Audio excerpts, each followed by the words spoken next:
Want to know how to change language in Trello? You would want to change language in Trello if you are more comfortable using other language other than the default one.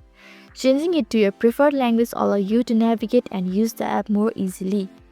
Hello everyone, I'm Jasmine from Online Help Guide, and today I'll walk you through the process of how to change language in Trello. It's pretty simple and quick, so let's get started with the video. Firstly, tap on the Trello app on your screen. Now tap on the hamburger icon at the top left corner of your screen. Likewise, tap on the settings option at the second last. Then search for the general section and tap on the set app language option.